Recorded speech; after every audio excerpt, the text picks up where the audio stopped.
Mga puso epektibo na umpisa Nobyembre 16 isang dugang at 30 pesos sa minimum na sweldo sa mga mamumugon sa Western Visayas. Apang isa ka labor group na kulangan sa gihapon sa saka. Ining gitutukan ni Zen Kilantang.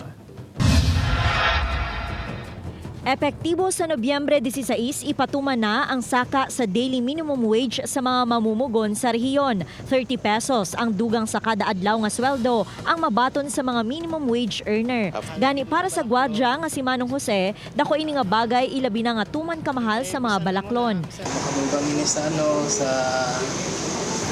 balakaw sang bugas. Tapos pagkapamasahe na makadugang sa bayad sa pamasahe. Halin sa 450 pesos nga daily wage, mangin 480 pesos na ang sweldo sa mga mamumugon nga nagaubra sa non-agriculture sector nga may masobra pulo ka mga empleyado.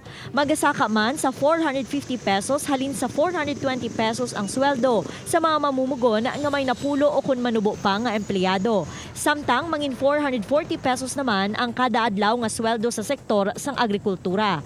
Apang suno sa United Labor Group, kulang ang ginaprubahan nga saka sa sweldo. Nahibaluan nga 100 pesos ang ginduso nga saka sang grupo sa riyon.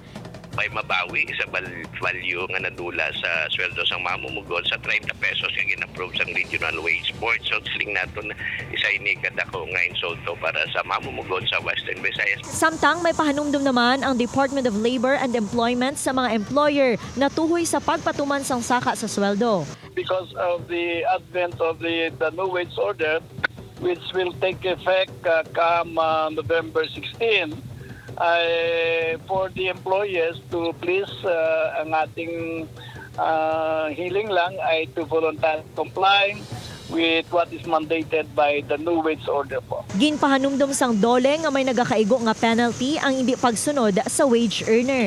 Zen Kilantang para sa GMA Regional TV Early Edition.